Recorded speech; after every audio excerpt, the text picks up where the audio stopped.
And welcome everyone to the Circle of Debate Podcast, top 5 picks of the week. So we're back with another top 5, ladies and gentlemen, as we promised you. My bad. I was trying to send the link to somebody, and our own video popped up. I'm trying to just network out there. My bad. That's right. It's some more viewers in. That's right, ladies and gentlemen. The host of Devious What I've been seeing, of course, here with me, Familia, the greatest faction of all time, ladies and gentlemen, from coast to coast, from New York to California, ladies and gentlemen. That's right. I'm going to introduce my host, of course, the man who takes you back in time, everywhere, anywhere. I mean, I'll let this explain to you. Hey, Doc, we better back up. We don't have enough road to get up to 88. Roads? Well, we're going, we don't need roads.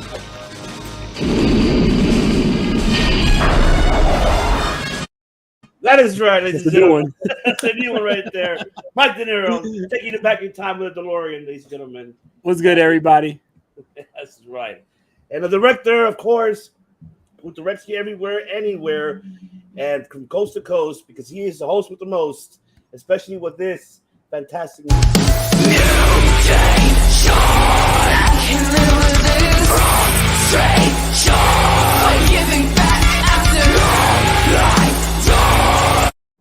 That's right, ladies and gentlemen. Mutation, ladies and gentlemen. Fate Destroyed, one and only the director himself, Chris Kennedy. Man, how many girlfriends did Marty McFly have? Jesus Christ. He had one in 1985. One for every decade. Yeah, one in 2025 or whatever the year was in the future. One in 1885. His mom was his girlfriend in 1955. Like, oh, that's right. Yeah. I forgot about this. Calvin Klein.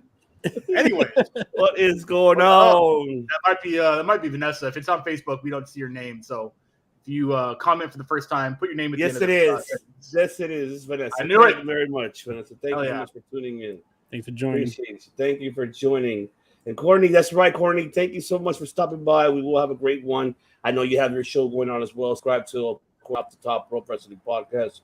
Well, okay, so what is Courtney's channel? It's She's part of Off the Top Rope, and then she has her own show also, CNC Connection. Off the Top Rope. Is that what it is on Instagram? Found it. Boom. Followed. Yeah. Easy. Done. That is right. There you go. I'm their WrestleNary champion. I fucking killed it yesterday. Went 15 for 15. No questions wrong. Damn, you got no questions wrong.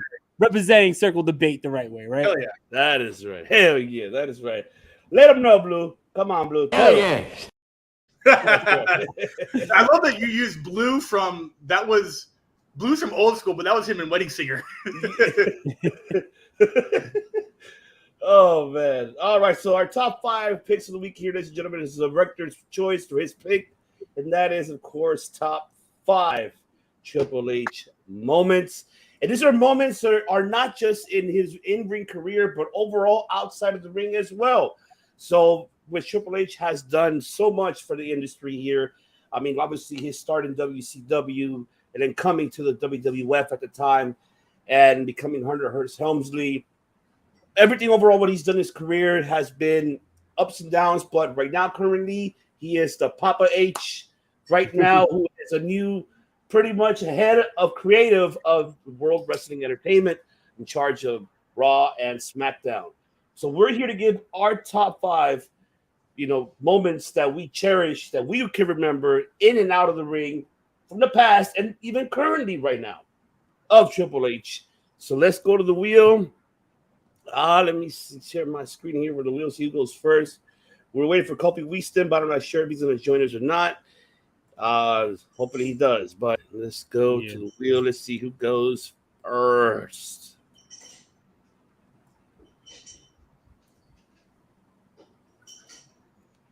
Oh, well, he's not here, so he doesn't count. Disqualified. So we'll remove him. Let's do it again. Let's see. Imagine just popped up right now. I know, right? That would be funny. I'm ready. Okay, I'm ready, guys. Oh, the director. Hey, I mean, his top. Finally, shit. Finally, I don't go first. All the time is always I go first. All right, right there. The floor is yours. So I had so many different. I always think about how I'm going to compile my list. Do I do the research? Do I Google things and put together a list? Do I look at other people's lists and recompile it the way I see fit? I didn't do any of that for this one. This is all off the top of my head because if those memories mattered, I wouldn't have to look them up. And these are my top 5 Triple H moments, not just in the ring, outside of the ring, things that I think made his career and things that I were most entertained by. I didn't count them, so I probably have at least one honorable mention, so help me keep track. Number 5, I will look up to make sure these facts are right.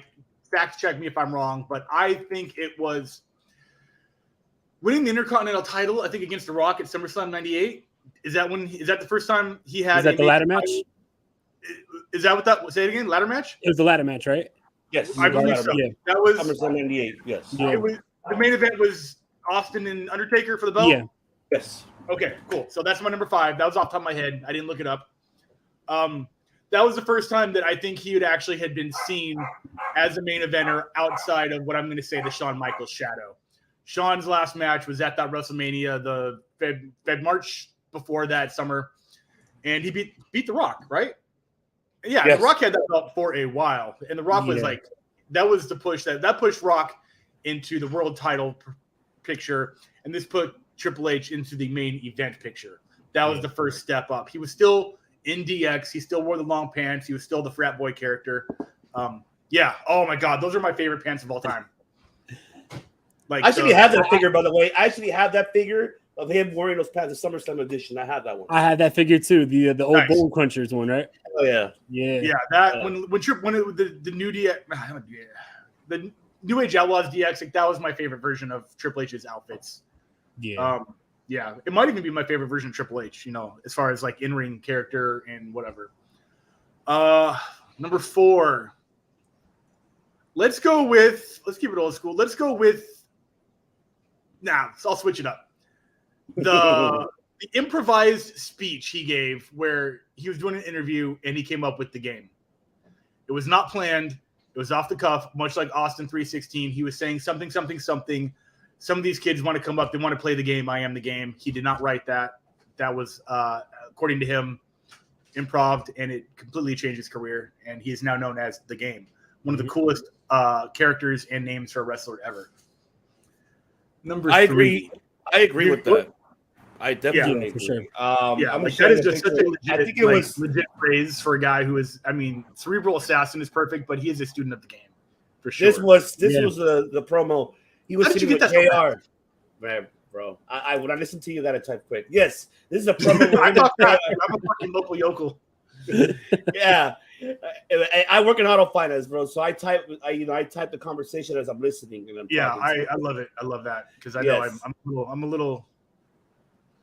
Number 3, right? Number 3.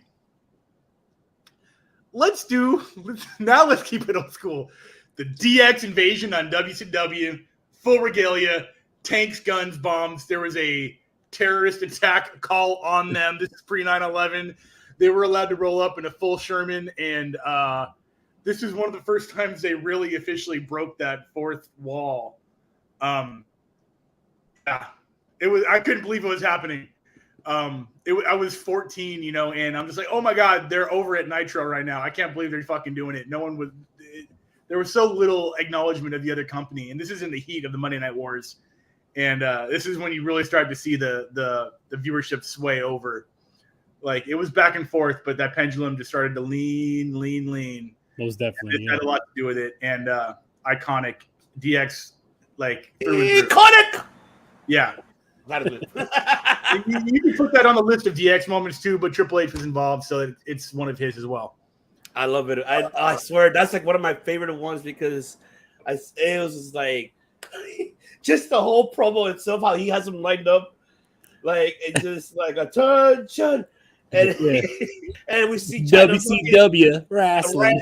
Oh yeah, and I just see China just like when she turns around and she hits Road Dogg right. Oh yeah, I fucking love that shit. Oh, with the nervous stroke of WCW, and then them going and knocking in the fucking. Oh my God! That was just amazing, right? Yes, yes, I had to do it.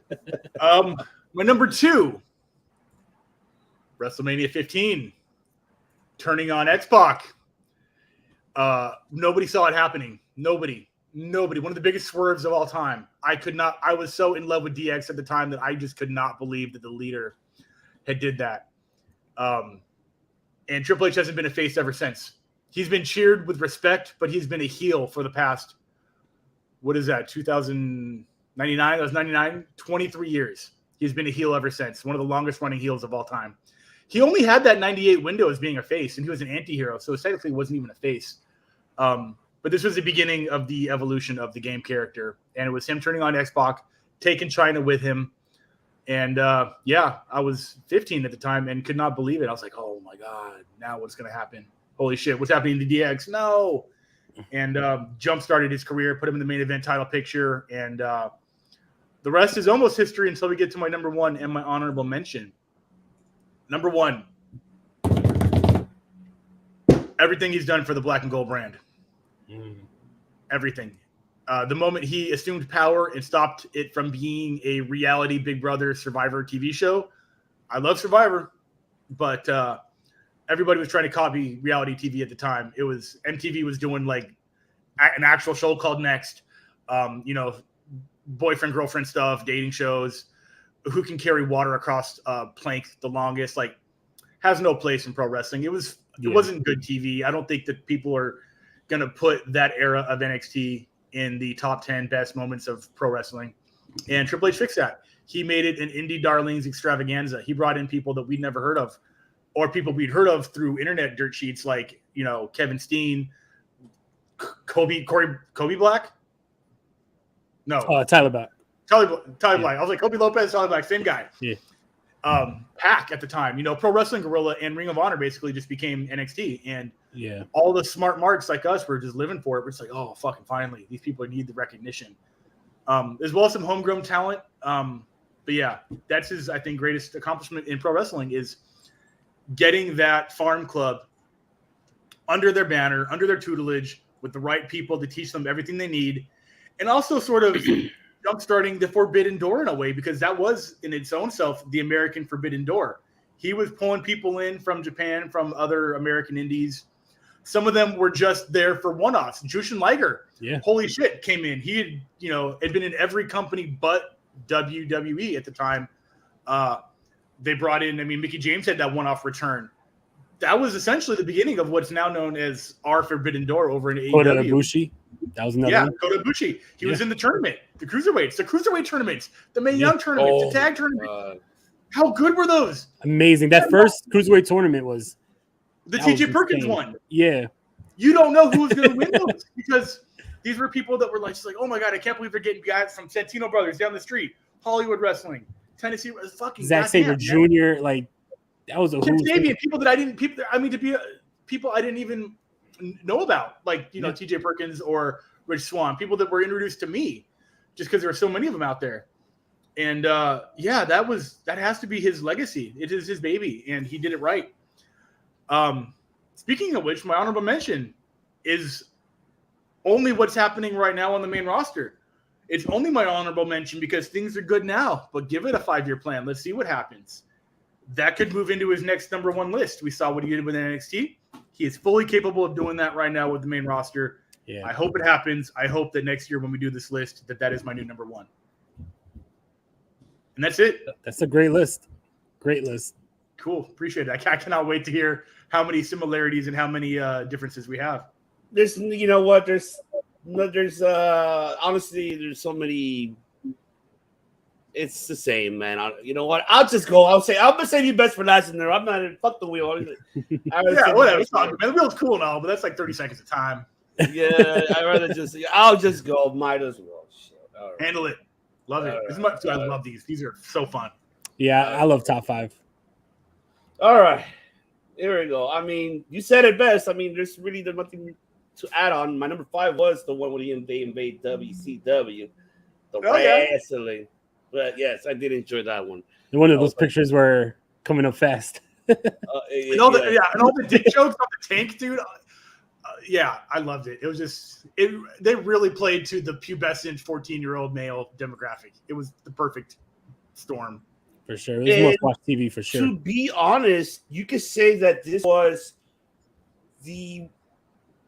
I think the first reality invasion, like not scripted, not planned, was, hey, they're down the street. Let's go over there and invade them. Why? Might as well. The idea came from a lot of people, not only just Hunter. A lot of them. There's so many different stories, but they all sound similar because McMahon approved it. The last one was McMahon. He didn't know about this until obviously Bruce and Jim went up to him, and this is the time when it was Bruce, Jim, and JR. They all went up to him like, hey, they want to do this angle. What do you think? Goddamn, pal. All right, let's just go over there and make history. That's I want to see if it's okay. All right. I love when they were interviewing the fans outside of WCW. Yes. How much did you pay for the ticket? I got it for free. That's when I found out they were giving out the papers, the free tickets, right? Yeah. Yes. I forget there's an industry term for that. I know it's called comps, but I think there's another term. And that was good stuff.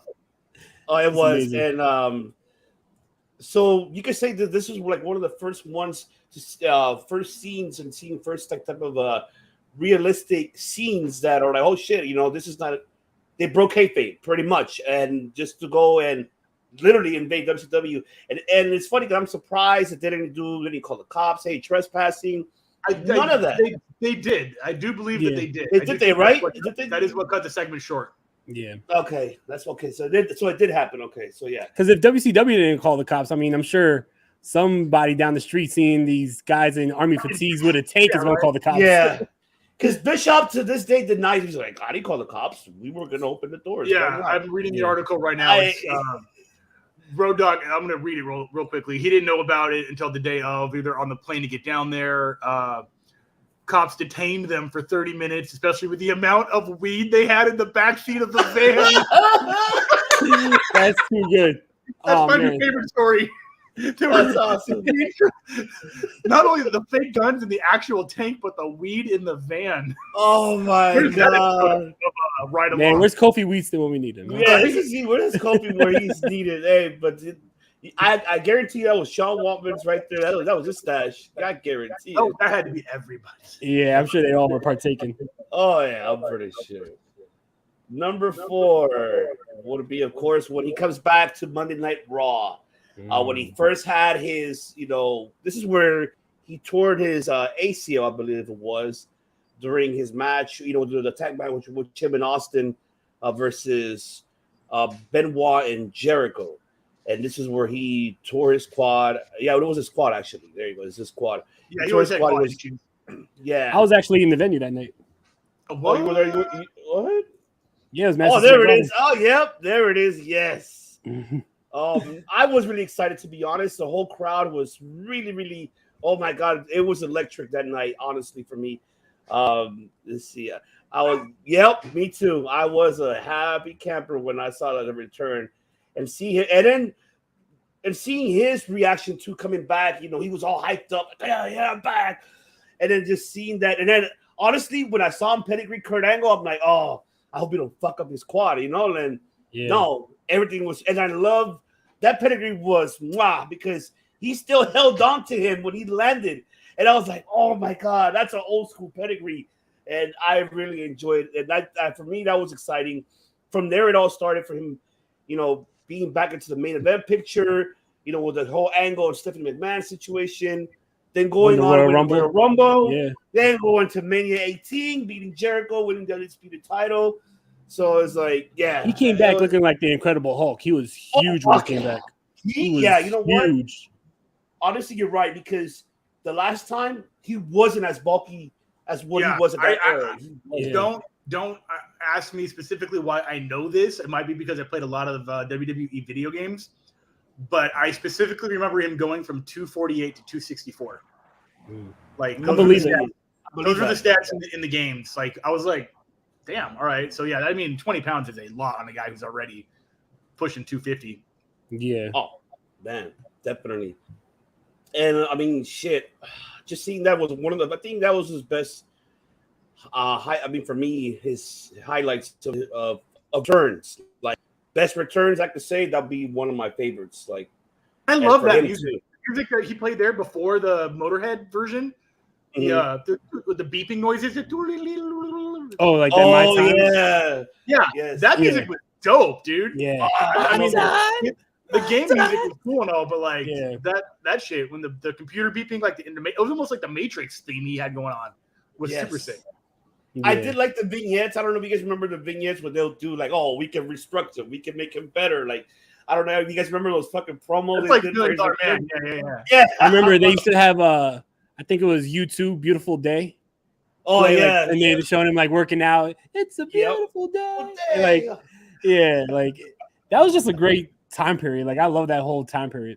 See, this is where I critique AEW to learn how to do promos like that or vignettes for either introducing stars or recapping promos, because that's the one thing. Like I said, I always give credit to WWE no matter what. They have that. They're able to do that with any of the stars they bring or they come back. And that was all David Sahadi. They fail a lot, like with Emelina and Ava Marie, but they also at least try. Where AEW is like, they assume that we're all smart marks and we know who Maki Ito is. We're like, no one's like, what the fuck? And only 3 people, Yeah. I agreed 100%. Yeah. That's like the only issue they have right there. And of course, the number 2 for me would be when Triple H, when they announced him in 2020 that he became the VP of Global Strategy and Development.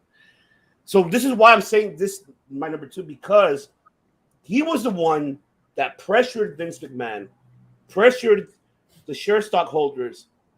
Look, we need a developmental training camp. We need a facility. We need a building. We can't be focusing on having OVW how we had Ohio Valley Wrestling or Florida Championship Wrestling or Mid-South. No, we need our own. I'm sick and tired of focusing on using third parties. I want us to have our own developmental, training facility. And this is where the whole money was spent. And I believe it was a lot of money for it. But this was all Triple H's idea of creating that, that NXT, pretty much that facility that they have up in Orlando. All of that was hidden. Full set, yeah. And then, So it's a college campus designed for arts and entertainment. Like, before pro wrestling, just in short, people don't know. You can go there for graphic designing, acting. Didn't someone we know go there? Someone I know went there. Someone I know went there too. Yeah. I thought it was something we did together. But someone I talked to, I was like, you went to Full Sail in Florida? Like, yeah. I'm like, dope, dude. I think, was it Taco that you said it? I think it was, right? Who was it? I think it was Taco. Who the fuck was it? You did. You told us a while back. I'm trying to remember. Yeah, it's somebody that I have no idea. I can't remember who it is. I haven't made no effect on this one for sure. I'm just like, could have been a friend or family member. It could be someone in my band. I have no idea. I think you said it was Taka. I don't mean your former, the one who's in. I don't know. It might have been Taka Shibata. Yeah, but I mean, just to give an idea of what I mean by that, I just want to to see. Look at that. This was his idea. That's so insane. Yeah. Look at that. A lot of people, when they come up through wrestling schools, you can respectfully, it happens, develop a lot of bad habits or habits you don't know are wrong because no one taught you, depending on the school you went to. If you come from backyard into pro wrestling like I did, because I wanted to get the fuck out of the backyard and learn how to do it for real.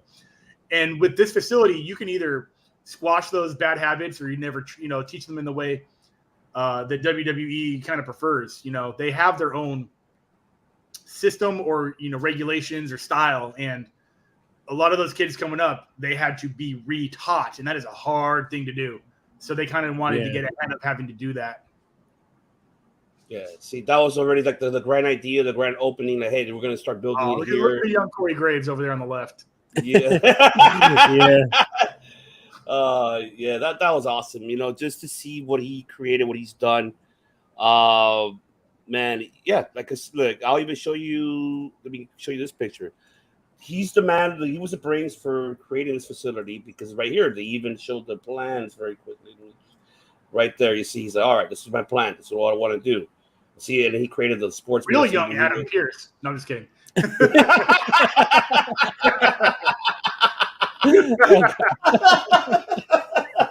Oh shit! Oh. And yes, my number one, of course, is you would said. I mean, well, you said the one currently, but that was your number two was the Black and Gold. It's when he took over as head of creative and executive producer for the NXT brand, and he did a fantastic job. I mean, everything you said, there's nothing I could add on to, but he made the NXT brand to be. I mean, you're second to WWE, but one thing is that a lot of people, and I always digress and always fight for it, is especially there's one person, but I'm not going to say that person's name, but one person is like, but it was supposed to be meant for developmental for young stars, not to bring in indie talents and make it your own indie show. I get it. Indie talent don't deserve a shot. They were still young. And they were still indie. They were journeymen for sure. They had experience, but they were still young. I mean, if you look at, I don't know what they want to say young, either in ring or in life, but the average age of original NXT roster had to have been like 25. Yeah, it's funny when age becomes in question with wrestlers, especially when you look at like the 80s.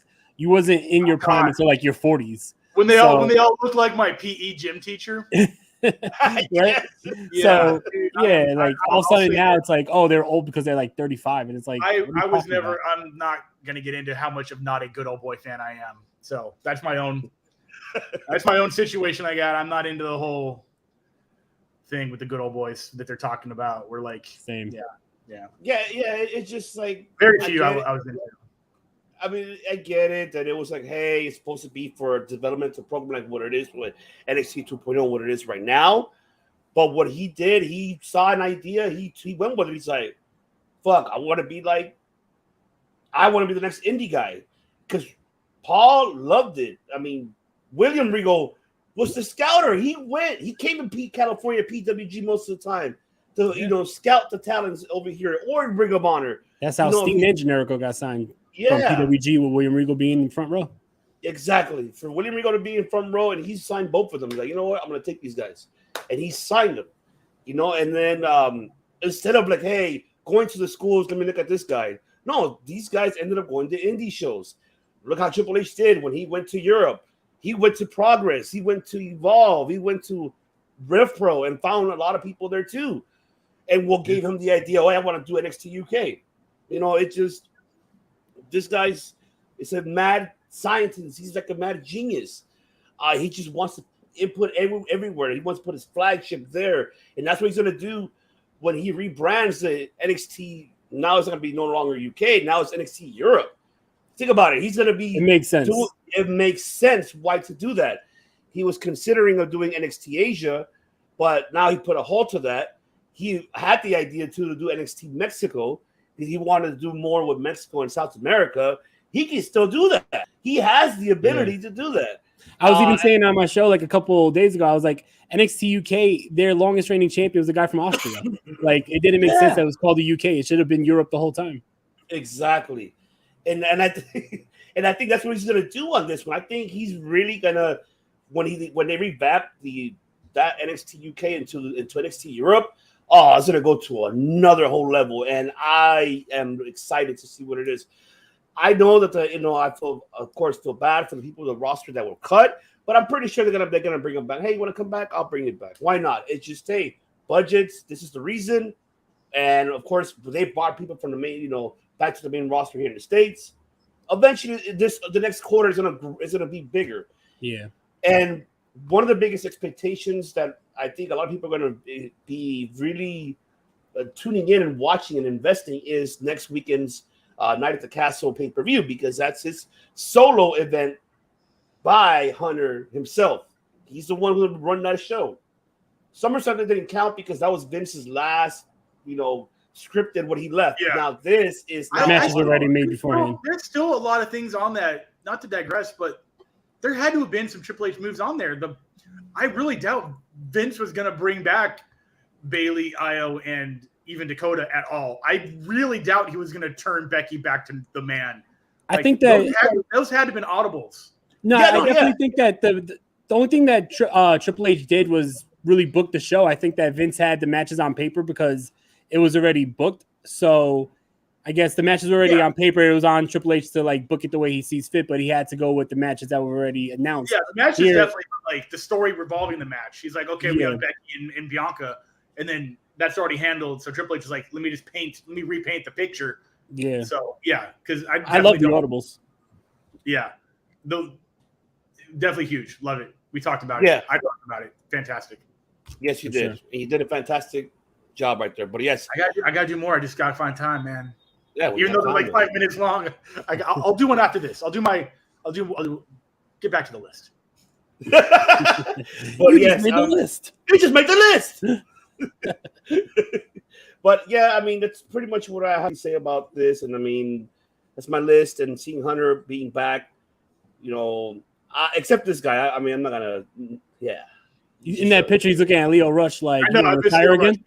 That kid got to find a place, man. That's a different list. Yes, exactly. That's another topic. That's another different topic. But yeah, that's my list, man. That is my list. Great list. So De Niro, the floor is yours. I feel like I'm gonna be like copying a lot of your guys' lists, but I mean, those are great lists and great moments. But my number 5 is the sit down with JR, like Chris said, when he improvised and he was talking about, oh, you guys want to mention Stone Cold Steve Austin and The Rock and The Undertaker and call them students of the game. And then he even cursed. They bleeped it out, but he said, I am the fucking game. And that was the moment that became, you know, iconic with him. And even though, you know, like, I'm not going to lie, like the ECW mark in me still thinks that this is Shane Douglas's, you know, image that he like copied here. But, you know, I think that there was, especially in this time with the hat, right? Okay. And the beard, the hair down. Like, I do feel like in this era of Triple H, like I do feel he did take a lot of influence from the franchise, the game, like voice. Exactly, right? Goddamn. Even there was a promo. I seen a promo once where like they put it side to side. Shane Douglas was like, "It's my belt, it's my belt." And then Triple H, like a couple weeks later, was like, "It's my champion, it's my champion." So it was like, oh man, but still, this is such an iconic moment. Like to improvise that, I am the fucking game, become the game Triple H. I think that this is such a great moment for him, and it was the moment where he really became who he is today. So definitely, that's a legendary sit down.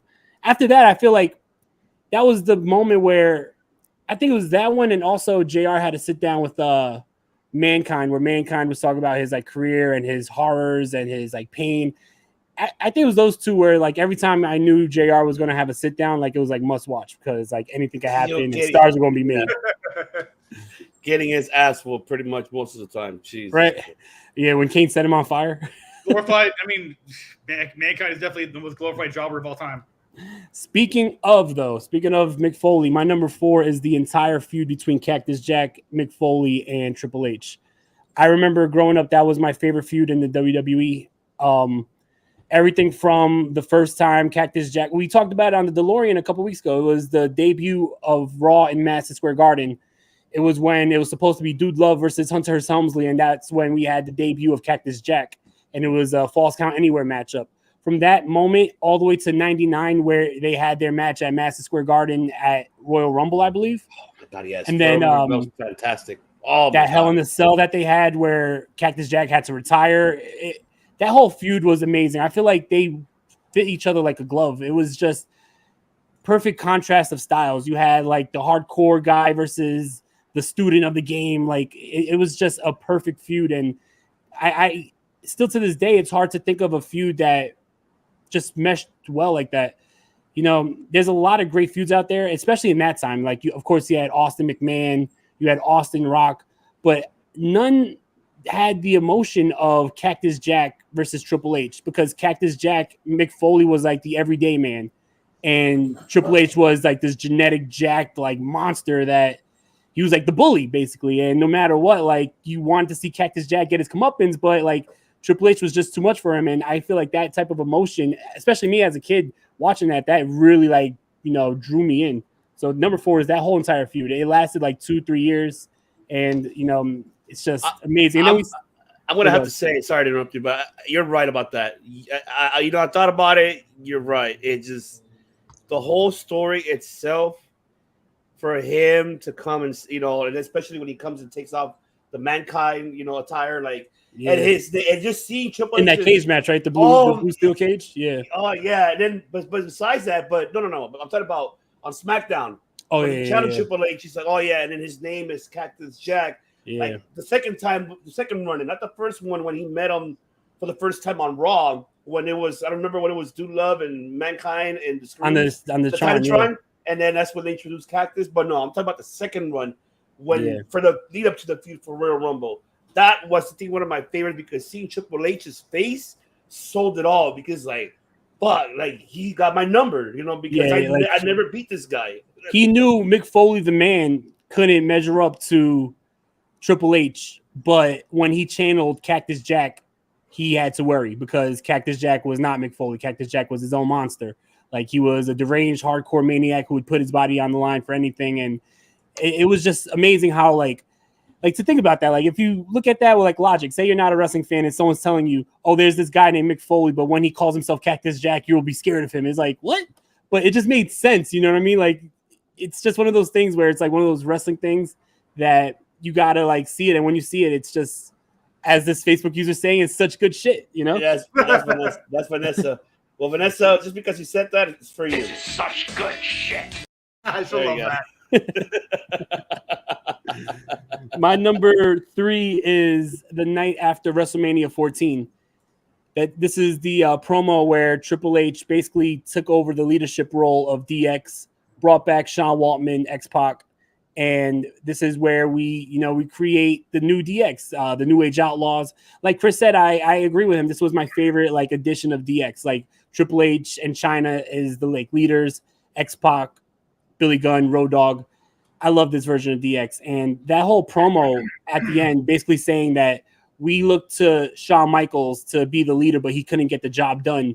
Now, if you want to get it done, you got to do it yourself. And you got to look to family to have your back. And then he brings back X-Pac. And then X-Pac cuts that promo on Eric Bischoff and WCW. It was just amazing. Oh, my God.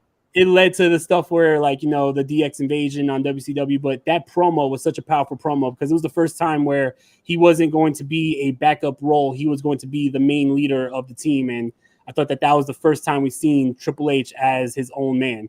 For sure. It was a great moment. I remember that. It was the Raw after WrestleMania 15 or 14. Yep.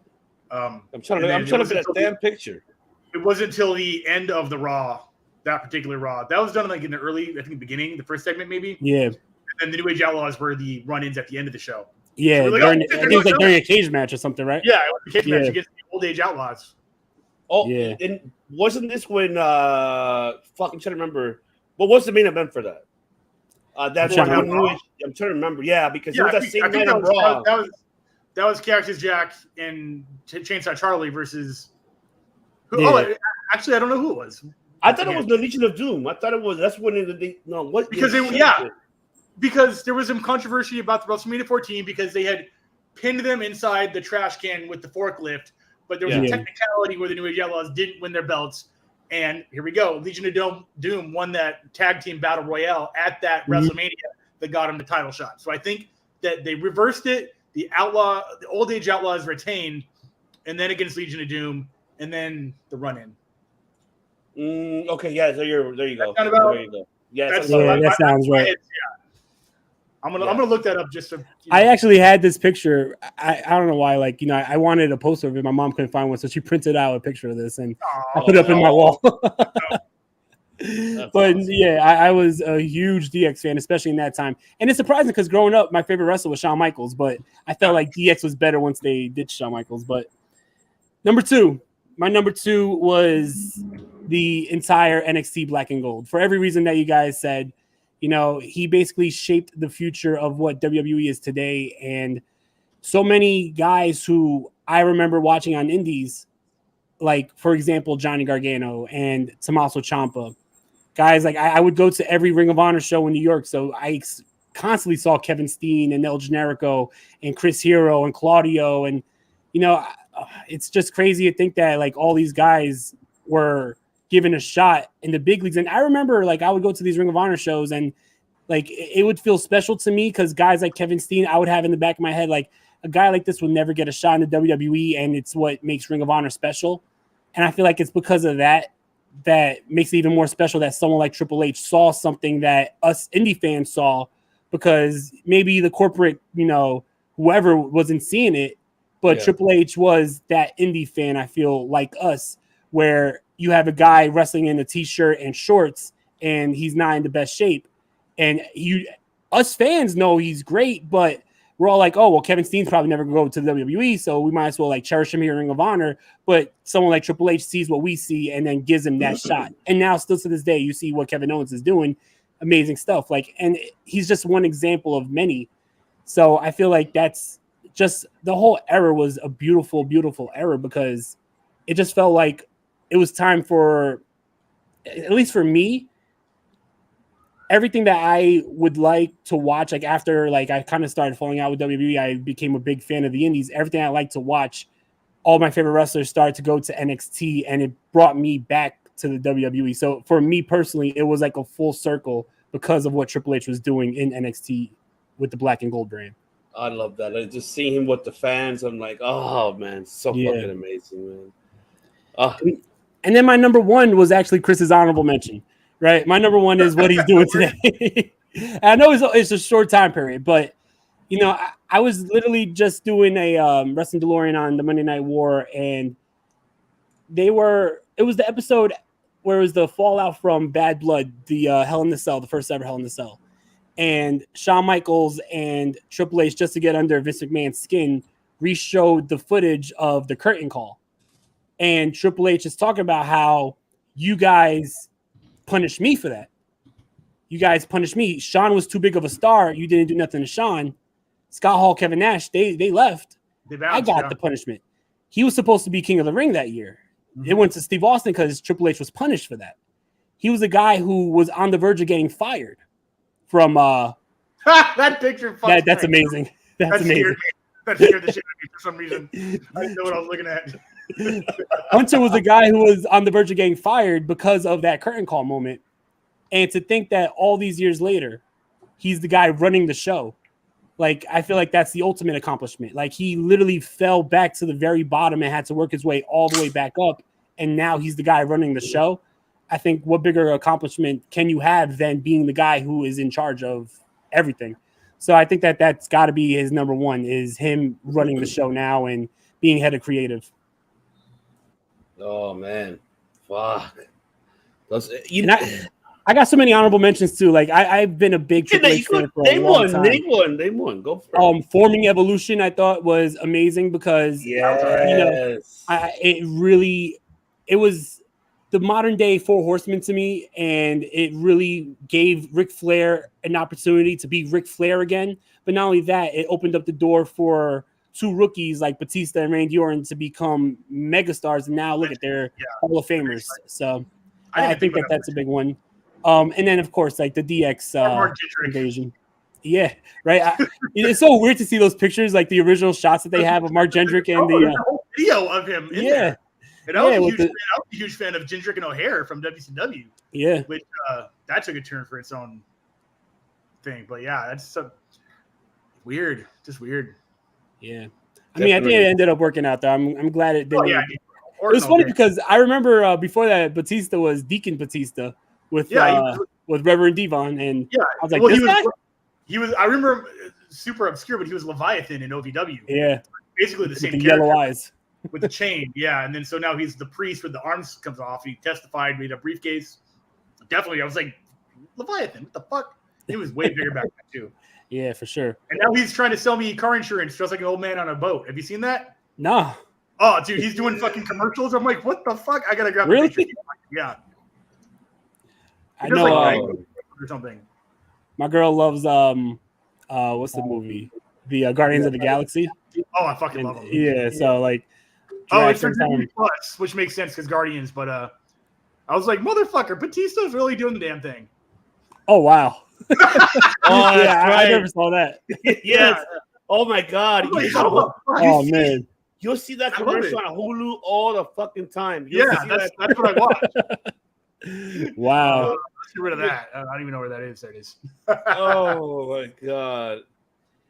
And This then dude's out there trying to be The Rock, or something. yeah, I got one more honorable mention, and it was the reforming of DX in 2006, and the moment where I enjoyed when Tori Wilson. What happened? Tori Wilson? No, Or not Tori Wilson. Tori Cat. What's her fucking just Tori, right? It was like Tori and Kane. And no. I'm talking about 2006 when Shawn Michaels and Triple H returned. Yeah, like, when he they returned. brought back DX and feuding with the McMahons. Tori was in that, right? No, it was just Shawn and Triple H. Okay, so what version was Tori in? Because I hated that. That was like the 2000 version with X-Pac and Kane as a tag team, and yeah, going that was with them. that was a bastard. I don't even talk about that, even though I'm talking about it. Yeah, they Hated it. But I'll tell you what, though, that was also the time period where they had the Run DMC version of the DX song, and that was a banger. I don't care what anyone says. That Run DMC version of the DX theme song was a banger.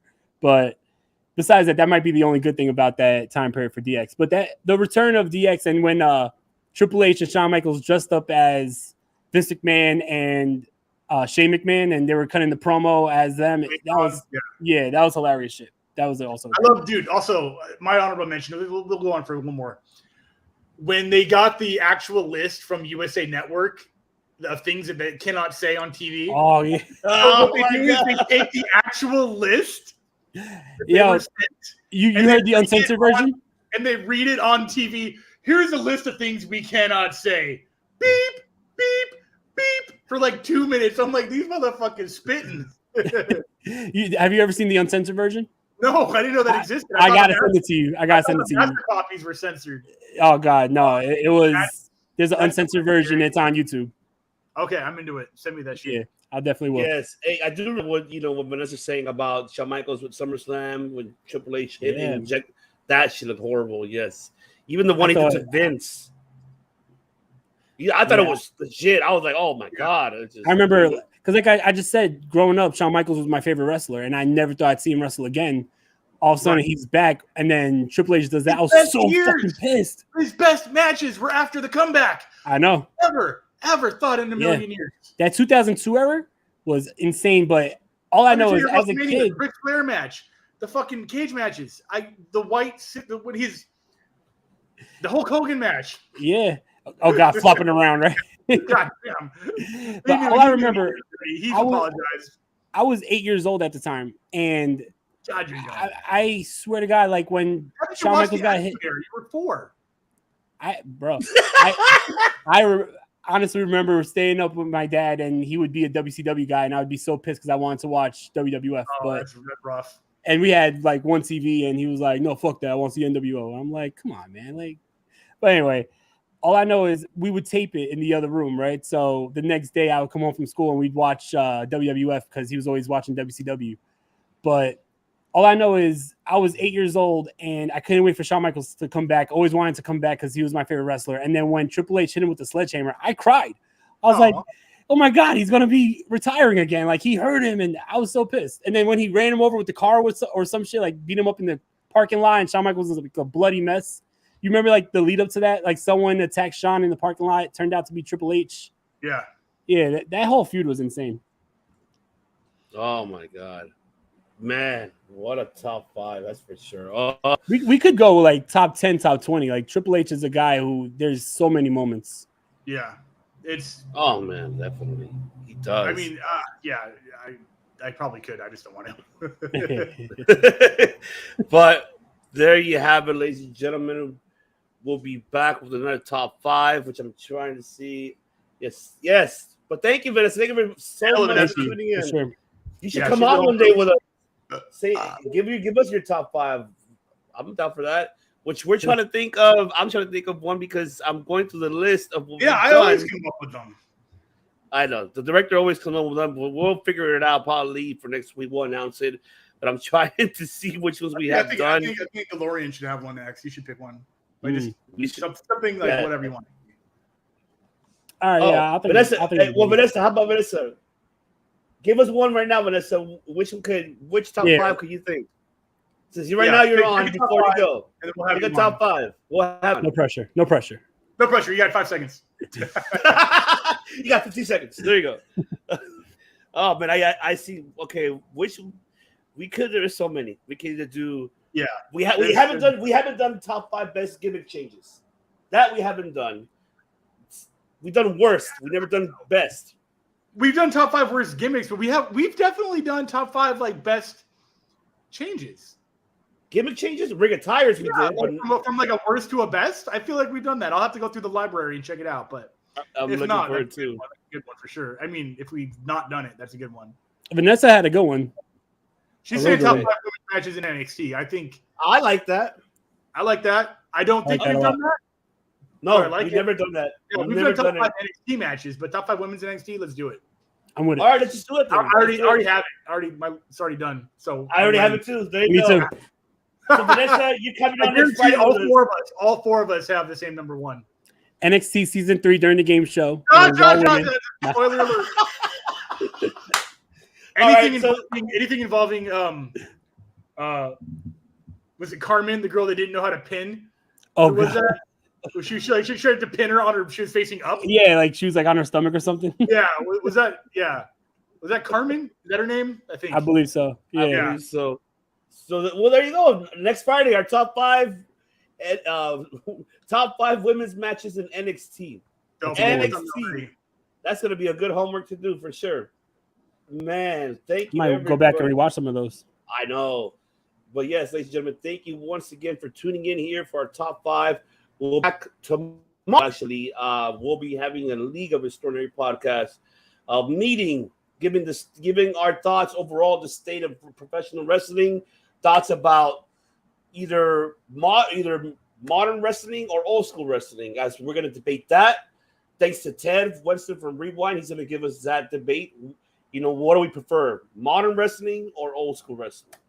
And then, of course, discussing the future, of WWE and AEW right now. I mean, of what they feel what might happen overall within the next quarter.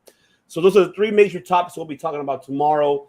You'll see the announcement on our channel. What time will that be? Because we're still working on that. Most likely will be 9 o'clock Eastern Standard Time, 6 o'clock Pacific Standard Time.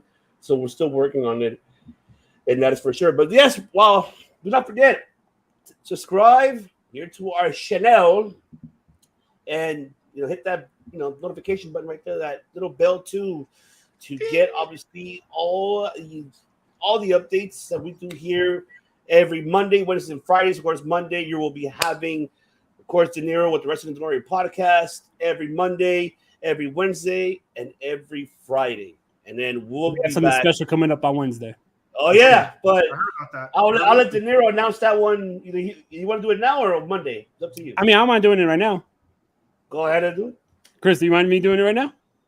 Handle it. It's your show. So on Wednesday, we do the ECW shows, and it's my favorite day of the week for Wrestling DeLorean, obviously. But we're going to be covering the next show on the list where, we're going in time. We just covered the Go Home show for Hardcore TV for WrestlePalooza 98. So this week we'll be covering ECW WrestlePalooza 1998. And my special guest will be my fellow ECW fan, Chris, the director. I am so excited. No. When I think of this era of ECW, my 13-year-old blood starts pumping, and also other bodily fluids, and it is going to be exciting. Do you want me to remind you some of the match cards? Oh, I know exactly what. I've already looked it up. I'm going to watch it anyways. But yeah, no, as I read the card, I'm like, that's where that happened. That's where that happened. I remember all of this. Let's go. I mean, like I said, oh, man.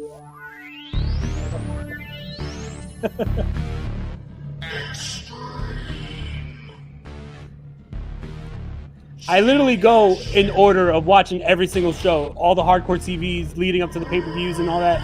So whenever you want to come on, if you want to watch whatever, you let me know. We'll go through the order. Cool. I'm into it. Yeah, there you go. I feel good. And then I definitely want to do a ECW watch along on the show too, for sure. For sure. Yeah, you guys got to do that for sure. And don't forget, again, remind everybody once again, besides, following us, make sure you follow us on our social media platforms. Also the Wrestling Delorean Podcast. Of course, the director himself, Chris Kennedy Guitars. You can follow him as well, and Fate Destroyed. And also here, the Circle Debate on social media platforms. The link trees are right below. Do it now. Follow us and make sure SoCal Pro fans, once again, we got another show coming up. That is next Sunday, of course. I'm going to keep reminding everybody because I have to do that. At the Whiskey, make sure, come see. September 4th, free show, Labor Day weekend. Come on out. 6 of the best bands in LA right now. 6, I think it's 6, yeah. And us. Yeah, that is right.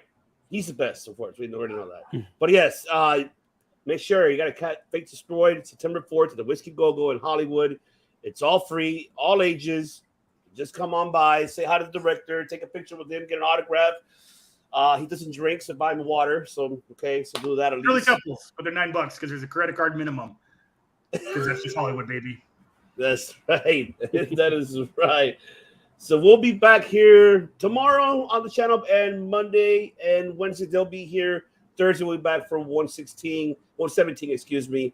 Plus, we got to do there's a lot of coming up predictions for All Out, Night at the Castle. It's a busy week next week. It's a busy Labor Day weekend, but hey, we're gonna take a 3-day weekend, so I'm looking forward for that. So that is for sure.